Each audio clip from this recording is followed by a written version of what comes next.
This is Phantom Electric Ghost, and we're live on the air with Mari Roberts for the first time. Welcome to the Phantom Electric Ghost podcast. Thank you so much for having me. I'm so excited to be here. Well, let people know that we are a featured podcast on the Newsly platform. You see that little icon up that says "Listen on Newsly." So if you use So coupon cool. code GHOST, you get a 1 month free premium subscription.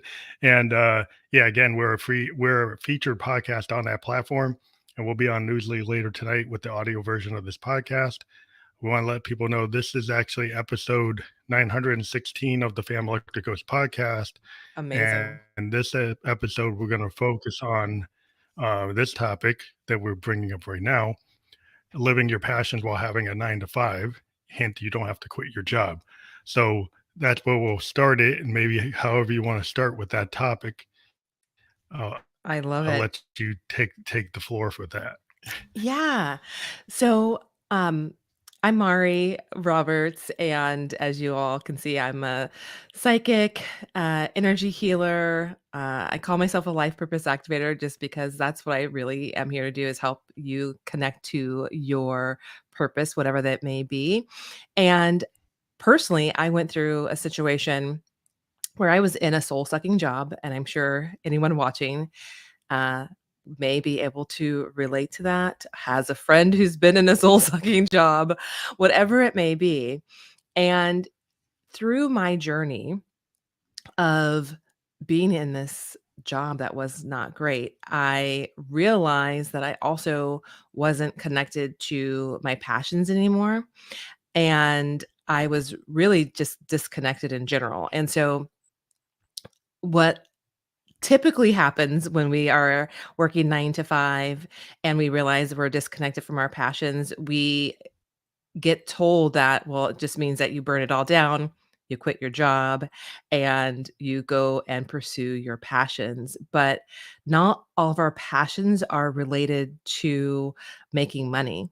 And so I wanted to just remind people that, while for me, yes, I have another business. I actually still work in corporate and I have another business, which I how I introduce myself. That's not the case for everyone. Sometimes living your passions could just be about reconnecting to the thing that really lights you up. And I use the same example all the time, but it could be baking. I literally have an old client who her passion is baking. And she was so disconnected from doing the thing she loved. And as soon as she started baking again, making the time for herself to bake and put her hands in, the dough and make bread, she not only started to feel more like herself, but she started to get more creative ideas. And those creative ideas actually supported her in her corporate job and in the work she was doing for her role. So I just want to make sure people realize that our passions don't always have to equate to leaving our jobs. It could just be resurfacing, I don't not uncovering, uncovering Mhm. what it is that we truly enjoy that brings us a sense of joy. I think, being a creative person, like I'm a musician, and you can kind of see behind me all my keyboards on my I'm in my home studio. I love And it. one thing I found is like I was around a lot of musicians. I'm 55, right? When I was 17, had basement band, had all these guys that were around me, but they eventually ended up like stopping the music because it was their dream. But they started to believe the voices that said, "Oh, you can't do anything with that. You're not going to be big." They couldn't be, you weren't going to be Michael Jackson. You weren't going to be Prince. You weren't going to be Mhm. James Brown. So they gave up. But I still had a passion because I love it. I'm a Yeah. musician. I just love it, whether I make money or not. And I just found a way to still do it. And then I got into podcasting, and it became like a synergy between, Yeah. because like my podcast brings awareness to my brand, which is Phantom Electric, and I'm a podcaster and I'm a musician. And then Mhm. I started talking to musicians, emerging artists around the world. And I just fell into it because the guy came to me back in 2016 and said, "Hey, I see all this music on SoundCloud. I want to interview you on a podcast." We did that chance podcast, and then we ended up liking each other so much. We did a podcast for 6 months back in 2016, audio. Wow. And then I said, why don't I do the same thing and find musicians to talk to? So I Yeah. started in 2016 doing that. Now we're at like 916 episodes, but then they expanded beyond creative people to therapists, life coaches, you know, people, who are, all different types of walks of life, CEOs, all type, I've talked to many different types of people. And I said, well, how can you have all these people that you talk to? I said, well, creativity is in all types of work. Whether you're Yes. people that say, "Oh, you do," it's just a musician. It's like no, a CEO is very creative. Person who owns their own business, somebody who is a life coach or a mentor, or a shaman. Like these human beings are inherently creative, Yes. and there's nothing wrong with like seeing the expansion of that and Yeah. having this wide vision, and that's what I ended up doing. And it's so interesting because I get opportunities. I get therapists to say, "Oh, I need music for my art therapy." I Yeah. get film directors that say they want music for their projects. So you never know. You do something, everything's not in a narrow lane. You start Yes. to do something, and things open up. Yes, and I love that you said that, and the one thing that I wanna call out that um, you said that you happened to get invited to do a podcast, and that essentially sparked a new, like, path in your creative passions, and I think it's so important to call that out because, again, so often we think about our path in this I have to follow this should list of the way that I think it's supposed to be or the way that somebody told me it was supposed to be. I used to be a campus recruiter and I used to see that all the time with students. Why are you a business major? Because my parents told me I had to do this to be, successful versus following their passions. And again, going back to what you said is the openness to exploring something that sparked an interest helped open up another element of who you are living in your passions, and I think that your story is such a prime example of how we can all just tap into our passions and bring it to life, and you can still do it on the side. It doesn't, again, mean that you have to leave your Yeah, role or your job, and it can actually benefit your current role or job. yeah. I would just say I've been an IT professional. I'm a business system analyst. Yeah, So I do software design. I've been doing it since the '90s, and I happen to work with like insurance companies and banks, and that seems boring. And that's why yeah. it's cool to be a. And what I found is the ability to do this podcast. It kind of started where I was an Uber for Mhm, 5 years in order to buy my keyboards and my mhm. music equipment because musicians are starving artists. And Yes. what I found about being an Uber is I got really good at talking to people because part of Mhm, getting to be a five-star Uber driver is you had to, you take somebody to the airport, you're talking to them for an hour and mhm, you learn how to communicate. Like taxi drivers are known for like being like, armchair psychologists because mhm. you end up hearing everybody's problems. They talk to you, they unload on you, and then you learn how to do that. So it's like a training for the podcast, and Yeah, it was yeah. easy to get into it. And then I found doing this actually helps me in my business meetings, helps me Mhm. when I talk to people because I talk to so many different types of people that I learn how to communicate better and I get better at, results from work. So Yeah, sometimes your passion it actually helps your work. it's so true, it's so true. One of my colleagues that I used to work with, she is she is a painter, and she also loves flowers, and she was, on my podcast, and she shared in that conversation that her doing the things she loves, the way she brings it into work actually helps spark conversations. So she might bring flowers to someone at work or have those flowers on her desk, or she brings art to work or shares art. Actually, I purchased one of her pieces of art to give it to my mom, so Mhm. it creates openings for conversation, it creates openings for getting to know each other, and it continues to, I believe, spark really why we're all here. We aren't all here just to climb the corporate ladder. And it is also okay if we are climbing the corporate ladder. I do Yeah, want to call that out. But, yeah. you know, our souls weren't here aren't here to, like, climb the corporate ladder and get the next title. It's for us to be actually living in our purpose, and I actually believe when we're living in our purpose, it's doing the things that we're passionate about in the moment, not being so worried about what's happening in, 10 years or less. And by the way, I talk a lot with my hands, so you You know, see my hands moving. I do. I'm a keyboardist, so I tend to Move. musician, I Yeah. use my hands like it. But the thing that's also interesting I find is, when Industrial Revolution happened, right? I always bring this back, is like there was all these artisans before Henry Ford and Mhm. automation and industrialization in the Mhm. assembly line. The problem that happened was, like, people forgot about those artisans, they did all this very customized work, right? Mhm. Then they get put in the Ford factory, and then it's all the same work, and then you got measured, well, whether or not you could do that assembly line perfect every time, Mhm. versus the artisan, things were maybe imperfect, but it was individual. Yes. Now we're kind of coming back to an age where the industrial systems are like, we need to be able to make customized products that are kind of outside the automation, or the automation has to be more advanced. So Mhm. that people, or that we still have to have human factors, because people want products that are individual. Mhm. So the idea of the artisan or the person who's more creative, well, the problem with the creative person, they might not want to sit in the box, No. Mm-mm. because they're like, "Why should I sit in the box? I'll go make my own company." So then it's like companies want creative people, but then they Yep. drive them away with the bureaucracy of their structure, because 'cause they're trying to fit Yep. a square peg into a round hole. And so how Mhm. I run into people saying, "Well, how do I keep the creative people?" Well, you don't keep on running the bell curve, because Einstein got D's. Didn't Yeah. mean he wasn't smart. It just mean the Yes. way you Yes. measured him wasn't correct. And so Yes. that's the problem with the corporate world sometimes, is they wanna throw everybody in the bell curve and don't understand is that the extremes of that curve is where, like, the creativity happens. And Mhm. then you Mhm. measure that person and you fail them, and they're actually, like, the best person you should have kept. Yeah. Yeah.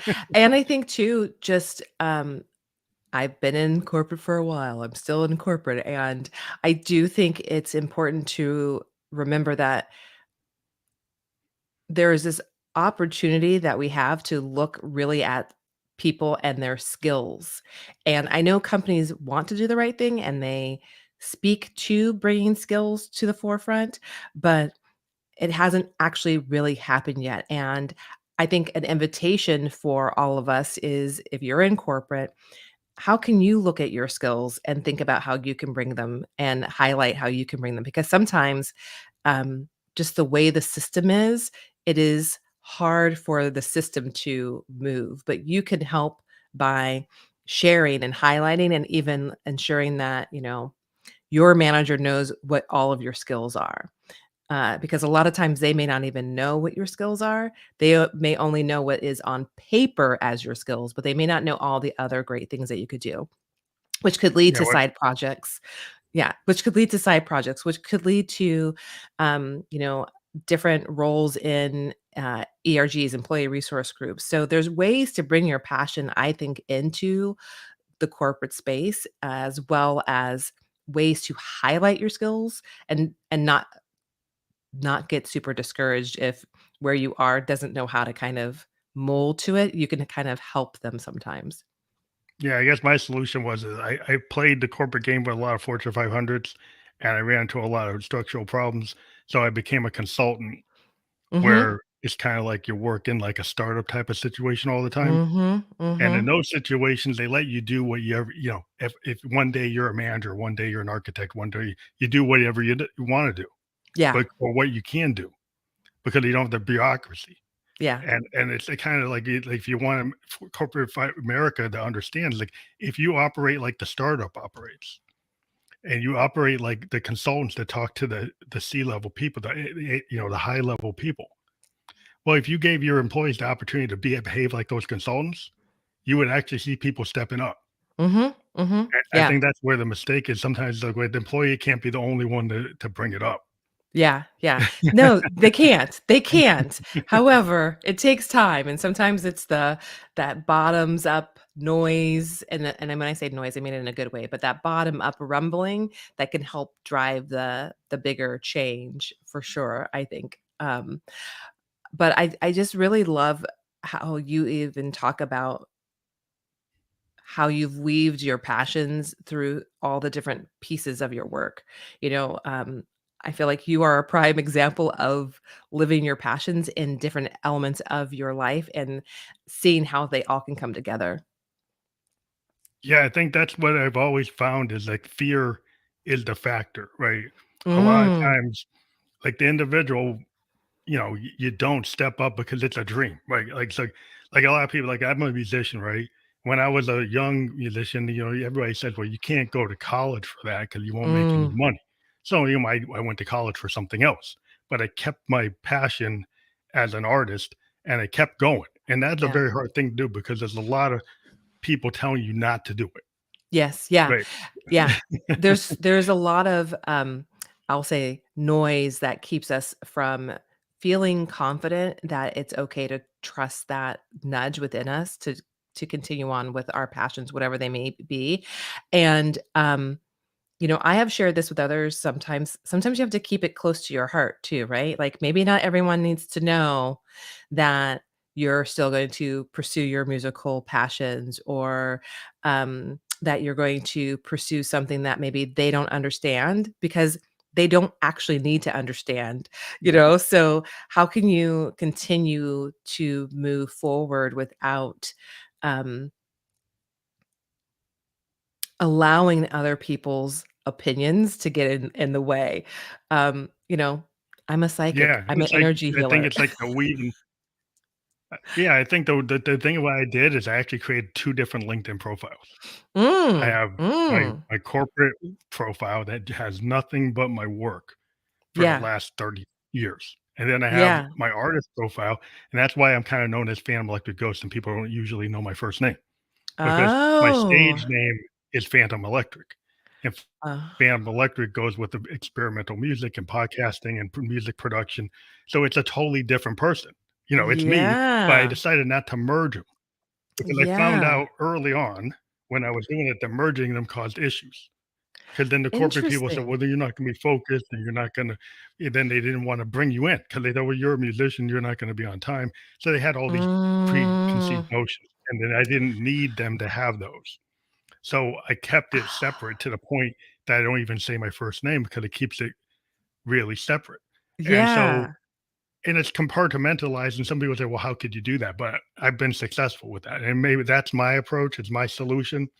Not everybody probably wants to do it that way, but I yeah. found at least the type of people I work with in my business Mhm, don't mhm. wanna deal with a progressive experimental musician, right? Because Yeah. they have a connotation well, that's somebody who went to Berkeley, and that's not somebody that's serious.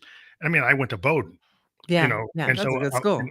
and I went I did work in Japan for 2 years, Yeah, doing corporate stuff for insurance companies, so that's what they wanna see. They wanna see that stuff. They wanna know my COBOL, they wanna know all this stuff I know from an IT perspective. They don't wanna know that I can play a Moog, or I can play yeah. piano, or I do music production. That's almost a different area, and I have totally different people come to me from the 2 different versions of me. I love that, I love that.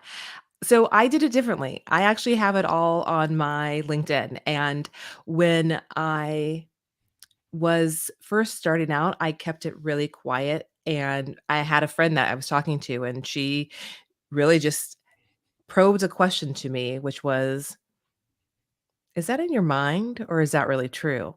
And I just all of a sudden decided, "Oh, yeah, I think I'm just worrying about this, and I don't want to be different versions of me. I want to be me all the way." And so even when I left my soul sucking job and went to my current job, I was really upfront and honest. I let everybody know I'm psychic, I am intuitive, energy healer, and I do what I do for my corporate job, and I listen to Mhm. my intuition even at work. So I have found that for me, it's worked just to be all parts of me, and the people who want to work with me are gonna work with me, and the people who don't are not. It could also be different because 'cause I'm also HR world. We're already a little, you know, Yeah. softer in the HR world. No, no, So, that could be IT part of it world too. is full of a lot of guys, they're like Spock, the guys Yes. that got this logic thing, and then they're like, "What's that?"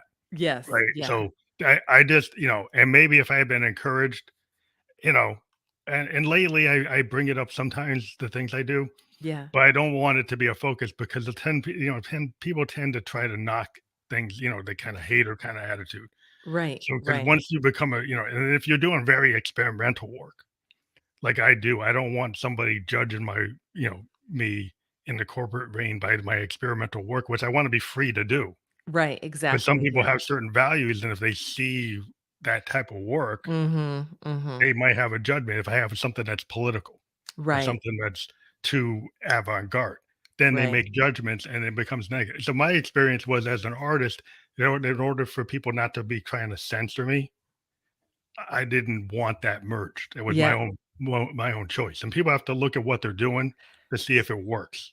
So true, so true. And look at that, and then also, um, sometimes it starts with even, like, testing the waters with some of your dear friends, and when I say test the waters, I don't mean ask for their opinion or even, um, uh, remembering to take it with a grain of salt, but depending on what it is that you are sharing in terms of your passions, um, your friends should be for you, right? And how they respond can help you know how others may respond.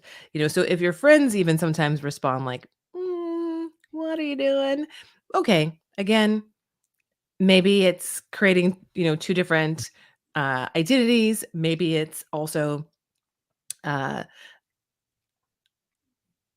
taking everything, I think I want to say, with a grain of salt.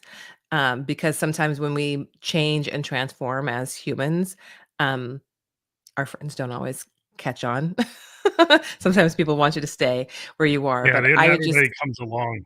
Yeah, yeah, not everyone comes yeah. along for the ride. But Yeah. yeah, especially, man, if you're a political artist, you think like a Bob Dylan or a Neil Young, right? They Mhm. say something like "4 Dead in Ohio." There's certain Mhm. people that if you take a political choice, then they're gonna label you.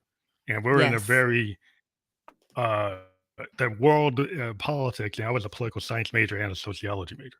So, we're so stratified that if Mhm. I say something that offends one party over another, it actually can carry over, and it's not supposed to, but it does. And so Yes, yes. that's what I ran into, and I've seen it, getting progressively worse. And so that's one of the decisions came into play because like if you're doing art that has a political taint to it, then you're Yes. going to run into camps that don't like it. And Exactly. so So that's true. that's the kind of point of view. So if you're doing something that's different type of work that doesn't really matter, and you never really Mhm. talk about those things, but people are so stratified on one camp and the other that if I So say true. something about the last president or this president, I'm gonna Mhm. have flack from Yeah, both so true. sides. So true. So true.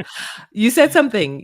I love that you were a sociology major. In college, I was an anthropology, sociology major, cultural for both sides, but, I just think that's so cool. I love that. It's that, um, it is a perspective that gives you, I think, a very different lens on people when you interact with people and when you meet people because my friends always used to say, and even, grade school and high school, "You're always that person who's, like, looking past the person," you know? But that I really do think that's also why I fell into anthropology and sociology because I know that there's more than what meets the eye in a person. So I just think that it's so cool that you had that Yeah. as part of your major. What really So helps is you think if you're a musician, you're a songwriter, right? And what we do is we tell stories and we look at Mhm, like we kind of take the muse, we take all of our experiences. But if you have an informed point of view, and I was a sociology and political science major, double major. mhm. And so what I like to do, and like I've always liked, you know, the guys like Neil Young and Bob Dylan and Bob Marley, even musicians that kind of talk about social issues. They're Yes, able to yeah. weave it in their art. And then thinking about like concepts like anomie or Mhm, thinking about like, the microcosm and the macrocosm and crowd behavior. And so mhm. if you're a writer and you understand some of these ideas, you can write songs that aren't just love songs. You can write songs that look at like microcosm individual levels and macrocosm societal impacts, and then weave it in an artistic way I love to make a that. statement. And then if you're into poetry, you can layer it so it's not so obvious. and you have to kind of dive into it. And so Mm, yeah. that whole thing to me is like kind of like the secret sauce to everything I do is Mhm. trying to bring all those things together in an expansive way. My I whole love that. mantra is like expansive. That's my expansive sound is my independent label. That's the idea is you merge multiple genres, multiple types of music, analog, digital, whatever serves the song. Mhm, And so, mhm. like, it doesn't have to be hip hop, it could be punk, it could be jazz, it could be rock, it could be heavy metal.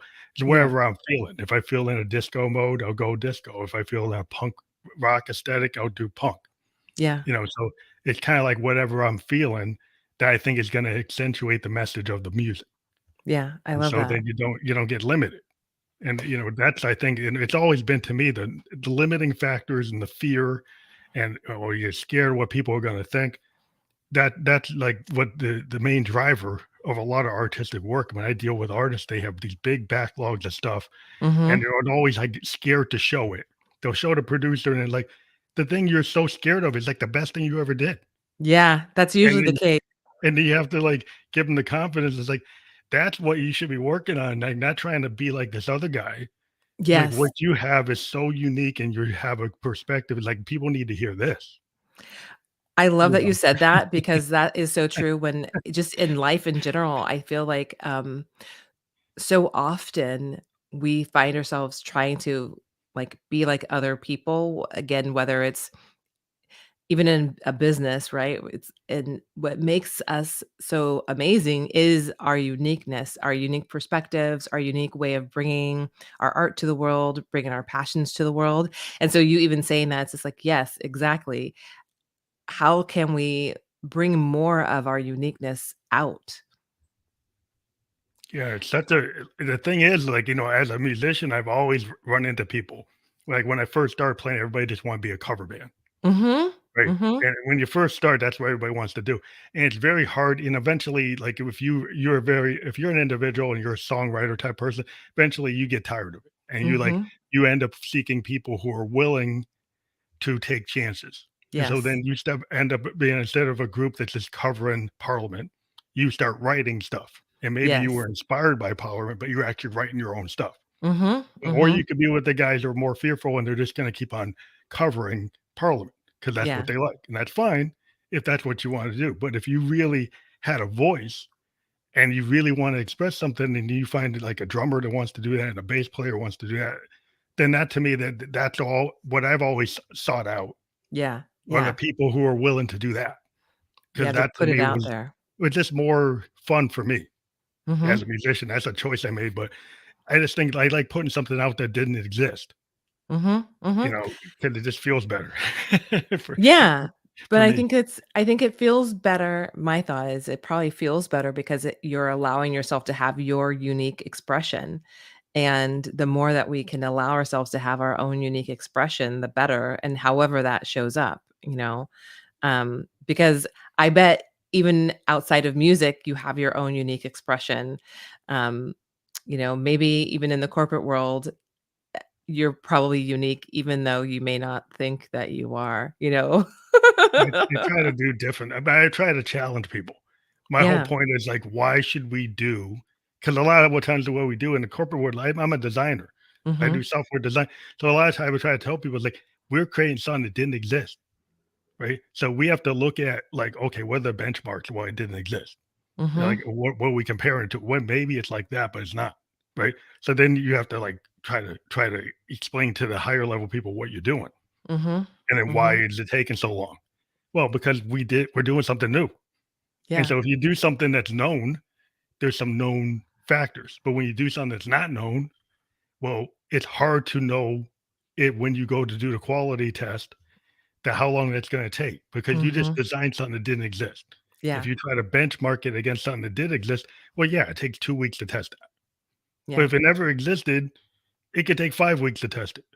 It could Mhm. take 2 months to test it because it's like you're going to run into issues you never ran into. And Yeah. scientists run into that when they're the moon program. They keep on blowing up rockets. Well, that's kind of like what I tell people: we're going to keep on blowing up rockets with the code because that's what happens. Mhm. You're doing Mhm. something you don't know what the tolerances are until you test it. Right. It either blows up or it doesn't. Do you feel, because from that side of your world, do you feel like you're able to bring your creative side in terms of, like, code piece too? Yeah, because I Okay, mean, I what love what that. we have to do is very creative, it's mathematical, but it's the kinda like the way I liked about doing what I'm doing Mhm, is it's all kinda algebra and calculus, and mhm, it's very creative, and if people get into those types of mathematics, the logic, it is very creative. I mean, you can see it in video games. mhm, Video yeah, games are the use of algebra, geometry, and calculus and physics in a creative way. yes, And yeah, so if you teach kids that physics and algebra and calculus will actually lead to a Mario Brothers game, they're gonna then be they would be excited. more willing to learn it, right? So Mhm, if you actually teach it in that way, and then people realize, oh, all those physics that that character in the game is running into, though you can actually explain those concepts stepped on the page of you in 3D. A kid gets it. Oh, I get it, and then they get mhm, into it, and then they get to be programmers because then it becomes real to them. mhm, yeah, So I think of the educational system is still kind of built in a very old way yes, that doesn't understand that some of these future type things that people doing code, internet, blockchain, all these modern technologies is kind of hard to teach it with the standard textbook. You need to yes, have yeah, teachers that are more imaginative. You yeah. know. It's so funny. This isn't quite related, but it kind of makes me think. I went to St. Mary's College in Moraga, California, and there was, it still is, a major called Integral. And I had a couple of friends who went to that major, and, you know, everything they did wasn't in the traditional way. So they would read a math book as an actual book first. They would Oh read wow. the Bible as a book. So, I think what I saw from my friends who went through that program was it sparked more creativity and ways of seeing and thinking. But that was, college, which was 100 years ago for me. But what if more of that was starting In at high a school younger and junior high. age? Yeah, yeah. Right. Yeah. So it's seeing it from a different perspective of an adventure versus seeing it from the perspective of, I have to sit down and do these 5 problems. Oh no, this is horrible. I'm pretty sure that if I had that as a kid, I might have seen math in a very different way. I'm like the worst in math. I'm a horrible speller. All those things. I'm a child of the was a child of the '70s, and so what happens, like, I was having trouble with algebra and geometry and physics, but it was like 1978, 77, Mhm. and the first home PC showed up, and I had a Mm. Texas Instrument 4A, and I suddenly had it, and I brought it home, and I've been going to the arcade and playing, Space Invaders and all that, and then I realized when I brought this laptop home that I could actually make that game. I could actually go and Mm. read the manuals and started to realize how I could make the physics work. Like, okay, if my little spaceship flies and then something hits it and then it reacts, and that was a physics calculation. And then I saw Right. what it did to the spaceship on the screen, and then I'm Mhm. like, wow. Mhm. And then it was creativity because he had to design the ship, so it was like art and Mhm. science, and the same thing happened with my synthesizers. I'm a synthesist, and I use modes. I create sound design before I even do a song. I take sound I love waves that. and I turn it into the waveforms turn into things. Like a square wave turns into a bass or a triangle turns into a bell. And once you know what these waves can do and how you can manipulate them to turn them into different instruments, then it becomes fun that you make customized instruments with your instrument Yeah. before That's you even so write the cool. song. And so I'm kind of a guy like the rector said, just take things apart and put it back together. Mhm. But it's not just like the science of it, it's the art of it. And I Yeah. think that's like the world is today. It's the art of Mhm. what you can do with all these tools. Mhm. And Mhm. when the kids are encouraged to not think they can't do it. Like you take a kid in an urban area and they're all told they're not gonna be Bill Gates. They're not Right, gonna be right, Steve Jobs. They could be because right, they're into it, and they could be. And there are kids who are starting to realize they shouldn't let people make them feel they can't do that. right, that they can see the possibility. Yeah, yeah, that's so true. I have to have a drink of water. But I think Mm. that's just like kinda the intuition or knowing that you have that creative spark, and certain people are kinda discouraged from that. They Yes. say, "Oh, you should just be a blue collar, you should" not that that's bad, but, my grandpa was a coal miner. Mhm, mhm. But at the same time, he was a farmer, he was a mechanic, he built his own house, he's very artistic, he could play a banjo. He was not just a coal miner. He had Yes. this kinda whole self that, he could play the banjo. He could be an electrician, he could, tinker on cars and modify his cars, and he didn't even have a high school education. Mhm. He was able to he didn't even know what his limitations were, he just would go and learn how to do it and just do it, Yeah, and that's the kind of thing where people, have that spark, I to be able agree. to build that. You have to. It's kind of you have to be told that you have permission to yourself that you Yes. can do it. Yes, you said something not I love that, one, being told you have permission, but, the other piece where you said, like, that intuitive spark, and so I would even just say that invitation is wherever your interests are, peaked, it's probably something for you to pursue, whether it becomes a career doesn't really matter. It could just be a new passion. It could be all of a sudden, you get a spark because you want to, I don't know, um, you know, you see something about going to dance tango Yeah, and you get all of into a it. sudden it's like you're interested, you want to search out tango more, and then oh my goodness, there's a tango class in your neighborhood. Take the class and you find out like you love tango, and through that you meet a great new community, and you are starting to do something that you love that allows you to create and express in a new way. So I think that's really the invitation, is paying attention to those sparks of interest or those ideas that might pop in your head, or if someone mentions something to you more than once, maybe they're seeing something that you aren't seeing, and just being open to exploring with curiosity what that is or what it could be, not worrying about, is it going to be my next job, or um you know do I need to do this because, or I can't do this because I'm not a painter, for example. Well, if you've been getting the itch to buy paint and to buy a canvas, you're a painter.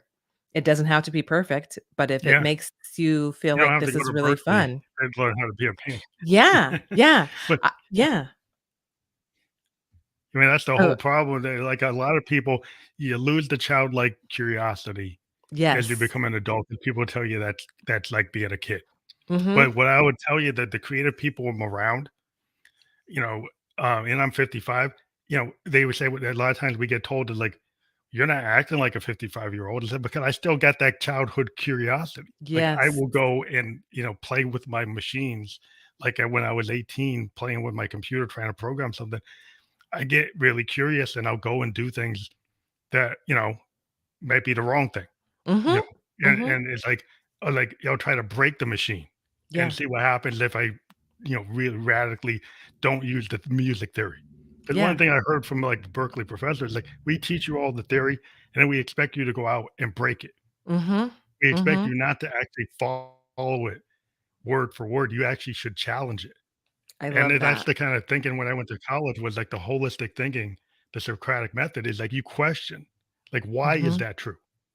And you Mhm. notice in science that one day Pluto is a planet, one day it's not, because you can I mean, question the science and you can override the theory because you can actually prove it or disprove it. And so it's never totally solid.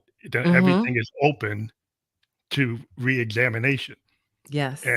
And a Yeah. lot of people are kind of stuck in a lane where they don't think things are open to, they believe that beliefs are truths when they're Right. really beliefs. Right. And you keep saying something that I think is so important, is that childlike curiosity. If you have forgotten the things that you enjoy, one of the first things I invite people to do is reconnect to their child self, and what did they used to like to do as a kid? Because I guarantee you that's still within you. And if you just, maybe it's coloring. If you go get some coloring books, see what happens.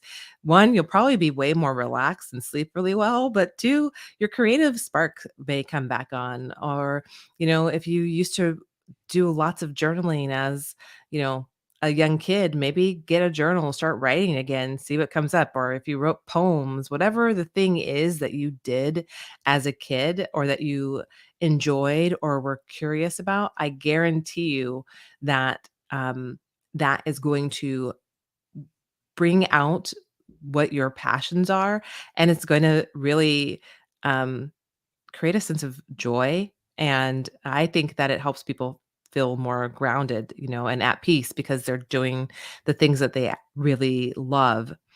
The one thing I'll say too is you might be watching this and saying, but I don't have time for any of this. I'm going to challenge you. You have time. It's just a matter of um, putting yourself and your passions first. And that doesn't mean you have to carve out 5 hours of the day, but maybe it's 30 minutes or 15 minutes, maybe it's only once a week, but giving yourself time to connect back to the things that really spark that joy. It's very important. Yeah, well, a lot of people, they whether they go out to the movies or they go to the bar or they do something, they're doing certain things that they always do. Mhm. And the thing with Mhm. a creative person, like they take the time to do their journal. They might Mhm. take the time to practice. And and I met a guy that I was mountain biking. And then suddenly I see this guy that was like, 70 years old, and he was mountain biking. And he said, "Yeah, my grandson told me about this." And I'm like, "Oh, that's silly. That's crazy." But then I actually went and tried it. And then he was on the trail like every week. And he Mhm. was looking so happy. And he was like making them Mhm. feel young. He was really into it. And the thing is, it Yep. shows you like he could have just been sitting at home saying, "Oh, that mountain bike is crazy." Mhm. Right. But then when But he giving actually it a went and did try. it, he's like, "Oh, this is actually why people like it." So it's like it's kinda like that thing, well, that's for kids. That's for the Mhm. young guys. It's like, no, you can get into things at any age. I found somebody that got into violin and they always wanted to, but they never got to. And it was this woman that Mhm. she finally started doing it. And yeah, it's hard, Yeah. but anything worth doing is usually hard. You're gonna fail. Like I always tell people Mhm. as an artist, most of our pieces don't work. Yeah. But we don't look at it as a failure. It's like everything that leads up to the song that works is part of that evolution of the process that gets you to that piece, Yeah, it's part and of the that's how journey. you have to look at it. The journey, and honestly, I always feel like the journey is the fun part anyway, even when it feels challenging or painful sometimes or long, I do still feel like it's the fun part because when you get to the destination, there's probably a new destination to get to in terms of creativity, in terms of, doing different activities that you enjoy. So, hopefully it doesn't stop. And I love what you were saying about, the older person who was bike riding. My mom is 76 and, um, I mean, she's does all these fun activities that she used to not do. She plays water volleyball now. What? Yeah. So, Well, people you could start think that to it's give themselves permission. You have to give Mhm. yourself, yeah, permission to have fun. Some people think like fun, "Oh, I should be more stoic." Right. Because I'm an adult, right? So I shouldn't have Mhm. any fun. I gotta sit there and be very stoic. And they stoicism, and that's fine if that's what you believe in. And maybe you have a reason, spiritual reason for believing that. But what I Mhm. find is like when you connect to that inner child, when I hang around a lot of musicians and we kind of all like, you guys are immature. It's like, well, maybe, but we're having fun. Exactly, Yeah. exactly, You know? exactly. Another thing that I did recently, I'd say beginning of this year, I was feeling a little off, and I realized that when I was younger, I had an alter ego in my younger single days. That was a very fun lady. But she had kind of disappeared into the background, and I created a music playlist that my alter ego would like. And honestly, I started listening to it every day. Truly, I'm not kidding you when I say all of a sudden one day I was walking the dog outside and I just had this urge to dance. It like invigorated a part of me that I kind of forgotten had existed. And that part of me was, a fun part of me that I kind of put in a box to be the corporate person, right? So, um, even if you aren't going back to your child self, do you have an alter ego that you wanna connect with? Create Yeah. a music list, connect with your alter ego, connect to that other energy that is within you, that is a part of you, to bring out the things that you love to do. Well, the energy I really believe in because, I deal with a lot of electricity. Like in terms of like synthesis, I Mhm, deal with like mhm, sine waves, ramp waves, square waves, all these waves going through these analog oscillators. And we actually can look on an oscilloscope and we can see what the waveform is. And then we can see when we run it through the filters and the different tools, we have to modify it, what that does, right? And not only what it does on the oscilloscope, but when you actually play that beat in front of a crowd.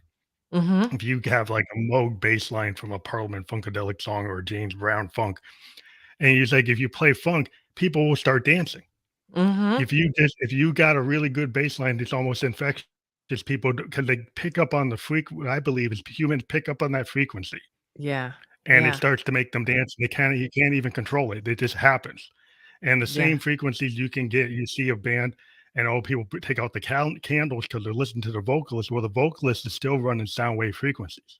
Mhm, And those mhm. frequencies are causing you to have memories that come back, and then they're making you feel kinda kinda, like, very enthusiastic or romantic, and you start bringing out the candles, and people, like, Yeah, are start swaying. It's like, "Why is that?" Because yeah. you actually can trigger emotions and behavior from the waves. I You love can get that. people to, kinda almost be in a riot. You can make them happy, you can make them sad, you can make them cry. It's totally because we can be triggered by these waves. Yeah, that's so true.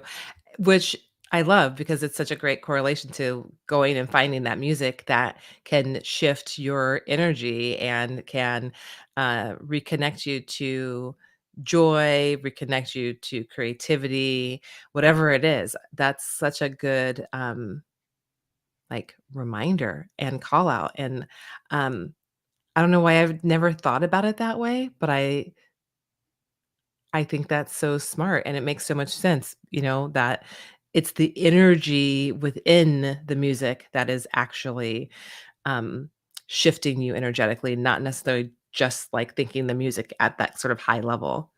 Yeah, it subconsciously can even affect it's affecting your whole system, right? Because your Mhm, ears are it's mhm, coming through your brain, those waveforms are coming into your brain, and what we talk about as musicians talk about, like, sound paintings or sound movies mm, that we can mhm, generate, right? And we can generate people to start crying, yeah, right? People start mhm, laughing, people start are happy, start bouncing around. Because you can actually when you get to be, like, a musician that understands what you're doing, mhm. you can actually play with that. You feed off the crowd, you can make the crowd go a certain way. I And love that. musicians, some of them wanna say, "Oh, I'm not responsible for that," but you are, right? And so, like, once you understand what you're doing, then you Mhm, can actually get better at it. And, yeah, that's the whole point, like, when you're a musician is to kinda have that universal connection to the crowd where it's feeding back and coming it's back two-way. It's going yeah. back and forth. And So, yeah, I think it's in life too. You can do that with anything you do because your voice does the same thing. yeah, yeah, I had a question for you with that, with the music piece. Um, when that happens, like, if you're playing a song, then you're, being mindful about the energetic wave that you're sending out, and say it's evoking an emotion of, like, love. When that's happening, do you feel like you feel it back in, like, how do you feel it back, I guess is how I wanna ask that Yeah, yeah. question. I mean, Yeah. sometimes it's like as musicians, we get addicted to it to a certain extent Mhm. because if we're triggering these like this kind of love feeling, right? And you get in front of that crowd and you put it out there, you get it back. Mhm, And mhm, the problem with some musicians is like you might be on stage for 2 hours and suddenly you get this big love emotion feedback with all this adoration, all this love is coming, and you feel it, and it comes through you, and it makes you feel elated. mhm, And then mhm. suddenly, like, you're done and you're back in your green room or you're back on the bus or back on the plane, and it's gone. Yeah, That yeah. has been a big problem for a lot of musicians is it goes up and then it goes down and it goes away. It might not come back for a couple of days or a week or a month or 2 Mhm. years. And so if that's where the problems happen, if you don't understand where you how you are what's happening. I love this. So, how do you ground yourself after you're done playing? Because what it sounds like to me is like when I do energy healing work, you know, I'm the conduit of the energy flowing through, but I also still have to make sure that the client or the group is grounded, but then I have to also make sure that I'm clearing my energy and that I'm grounding. So, how do you clear your energy and ground from Well, that? you can't like, I'm a Buddhist, so, like, Mm, I can chant and do breathing mhm, exercises. mhm, You can kind of, you vocalize, like, the sense of calm. Like, so mhm, instead of being, uh, negative about the lack of the energy being there anymore, you kinda mhm. come down in a very thoughtful way, and you don't come down by taking some substance or alcohol or something that's Right, negative. Like, right. I'm a Buddhist that believes in, like, law of cause and effect. So if I do something Mhm, that's positive, if I start chanting or vocalizing in a very positive way and I put out, "I'm gonna be okay. Things are gonna be alright. I'm gonna take this energy and just use it to write another song, or mhm, use it to mhm. to to kinda just be one in yourself. And you say, well, how can you do that? And some people don't believe in it. But if you do any kind of breathing exercise or Tai Chi or any kind of Buddhism, or any kind of just trying to focus and Mindfulness. meditate, Mhm, it can mhm, control your breathing. Yeah, it controls your breathing, controls your heart rate, it can reduce your blood pressure. That's the type of thing that is more positive, and a lot of modern musicians are doing that instead of doing the substances. They've mhm, figured mhm. out that the other way doesn't work. Yeah, yeah, it's true, You it's know? true. Yeah, or even, like, doing yoga, yeah, being mindful. I even found, I was sharing, yesterday, my corporate job was really stressful, and I had a lot going on, and I didn't sleep really well, and I felt, when I got up to start working, I really felt energetically off, like, it almost felt like a coffee jitters, but it's not coffee jitters. Coffee jitters feels a little bit Mm, different. This was like my whole body was just off. I went for a walk. I took the dog. We went up in the yeah, that's we a have good this, like, thing. wooded area, went into this wooded area, and truly just walking and taking my time and looking at the trees and the greenery. I live in the Pacific Northwest, so, a lot of moss and everything. Really, like, noticing the air when we were walking out from our walk from this little trail, I could literally feel just everything settling in and myself being grounded, and that jittery feeling was gone. So there's so many ways to kind of ground and get back into yourself, and, I Yeah, think like Longfellow, I that's think, the cool said, thing. like, "Nature is a cathedral." And I know I live in Mhm. New Hampshire, and we have a lot in woods. And so, and even when I was a kid, like Walden Pond, I was actually live near there. Wow. And I like to go through the woods, and I'm a mountain biker, and I like to hike. And it is this kind of like, if you can, even if I can't go out, like, I have an indoor exercise bike. I Mhm, have indoor mhm, steppers. Like, if you do some kind of exercise, physical exercise, walking, biking, rowing, anything will help you when you're mhm. having that kind of problem. So you can do the meditation type of thing, but you also do the physical activity and walking in the woods. Like I said, the nature is a cathedral. Yeah. It is actually like going to church to me. Mhm, Like you go out there and you don't wear your headphone, you listen to the woods. That will actually be like you listening to some tape mhm, when you're trying mhm. to go to sleep. It actually is very calming. Yeah, yeah, I love that, and, I just like how we were able to talk about feeling the energy and then what you do after you feel the energy, and, how you can get recentered and back into your body, and that it can show up in so many different ways too. Yeah, I mean, I would love to keep on talking, but I mean, I actually We're hit at our my time. at a time because we're having a really good conversation, but I booked another podcast, so I'm like, It's all "Uh-oh," good, but, it's all good. oh, good. I want people to go to, Mary Roberts, d life.com, and if they go there, what do they find? Oh my goodness, if you come out to MariRobertsLife.com, you're gonna find my website. obviously, I say that, but, I do have some really great resources out there for you. I've got a podcast as well called Life Activated. It's really geared toward women, but it's still anyone can listen to it. But a lot of inspiring stories from normal, regular, everyday people like us. And you can also find different ways to work with me. I've got a course called Life Activated that is a really simple way to start to reconnect to your passions and to be able to take the easy first steps to get there too. So, uh, and you can reach out to me and say hi. There's a contact section there. So definitely. That's awesome. So we always encourage people to click on that.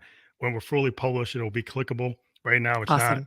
But if you just type that in, but once we're fully published on all the platforms that we're on, almost every platform that podcast can be watched or heard, and like I said before, you'll get a landing page Yep. Perfect. where you'll be able to do that. We're live on Facebook and YouTube right now. Those are going to be Yay. permanent, and people will be able to check those out. So thank you again for being a guest on the Family Electric Ghost program Thank you or for podcast, having me. and we'll hopefully talk to you in the future. It sounds so good. Thank you for having Thank me. It you. was so much fun talking. Thanks to everyone. Bye. Yeah, thank you. Have a great night. You too.